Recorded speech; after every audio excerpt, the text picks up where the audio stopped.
Ngayong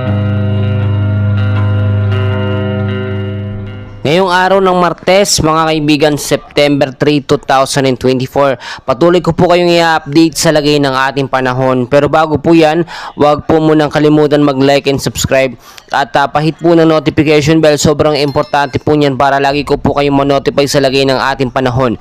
Mga kaibigan, patuloy po rin pong kumikilos. Ito pong tropical storm Enteng or bagyong Enteng pa-northwestward po, no, dito po sa may bandang Isabela. Ang kanyang lokasyon po, mga kaibigan, ngayong araw ay muli pong namataan dito po sa vicinity po ng Ilagan, Isabela. At yung lakas naman po niya ay nagme-maintain po ngayon sa 85 kilometers per hour, malapit pa rin po sa sentro na may bugso pong pumapalo naman sa 140 kilometers per hour.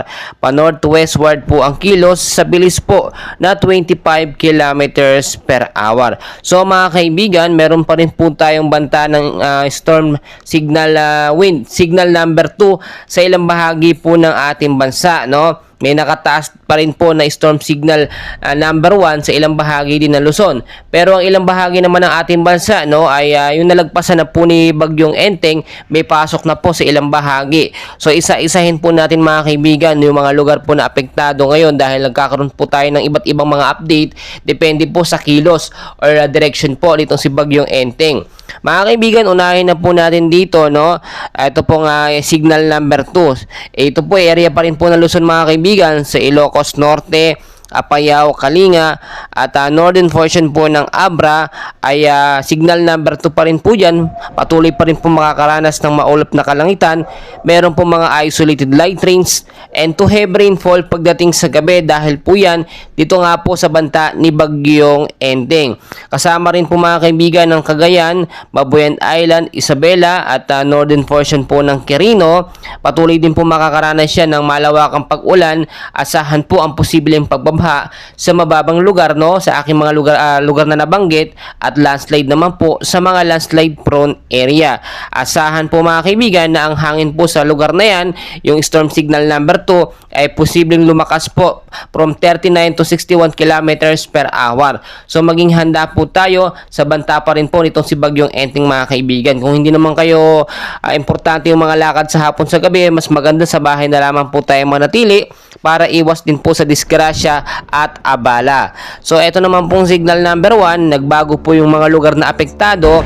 Dito pa rin po sa may bandang Luzon, kasama po dyan ng Batanes, Ilocos Sur, La Union, eastern portion po ng Pangasinan. Ito po yung mga kasama, Rosales, Asingan, Binalonan, Sison, San Miguel, Santa Maria, Balungaw, San Quintino, at ilang bahagi po ng Mountain Province, kasama na pong Ifugao, Benguet, Nueva Vizcaya, at the rest po ng Quirino, at ang central portion po ng Aurora, kasama din po yan, mga kaibigan. Kasama rin po ang northern portion po ng Nueva Ecija at ilang bahagi po, mga kaibigan, ng mga lugar na yan na kinabanggit at patuloy pa rin po makakaranas na malawakan na pag-ulan. Asahan din po ang pagbaha sa mababang lugar at landslide din po sa mga landslide prone area.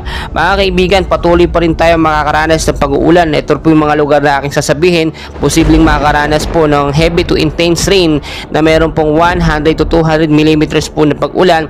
Ang mga lugar po ng Ilocos Region, Nueva Vizcaya, Quirino, Isabela, Apayao, Abra, Benguet, Zambales, at ang northern at central portion po ng Aurora. Heavy to intense rain pa rin po ang mararanasan na may 50 to 100 millimeters po na pag-uulan dito po sa area ng Bataan, Tarlac, Nueva Ecija, Bulacan, Rizal, Metro Manila at the rest po ng Cagayan Valley. Kasama na po ang Cordillera Administrative Region. Sa area po, mga kaibigan, ng San Jose del Monte, Bulacan, yung aking nabanggit din dito sa bandang Metro Manila, ang ibang mga eskwelahan po dyan ay meron na po silang pasok dahil nga po naibaba na o wala na pong storm signal number 1 sa kanilang mga lugar. Pero maging mapagbantay pa rin tayo dahil posibleng magbago depende po sa pagkilos nitong bagyong si Enteng.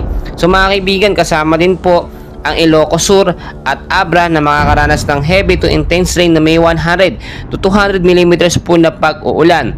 At the rest naman po ng Ilocos sa region at Benguet patuloy pa rin po makakaranas ng pag-uulan na may 50 to 100 mm po na pag-uulan. Mga kaibigan, patuloy po tayo mag-antabay sa lagay ng ating panahon. Maraming pa pong update and please wag na wag pong kakalimutan mag-like and subscribe para updated kayo, no? At pakishare na rin sa ating mga kaibigan, sa mga loved ones natin para aware sila sa lagay ng ating panahon. Maraming salamat.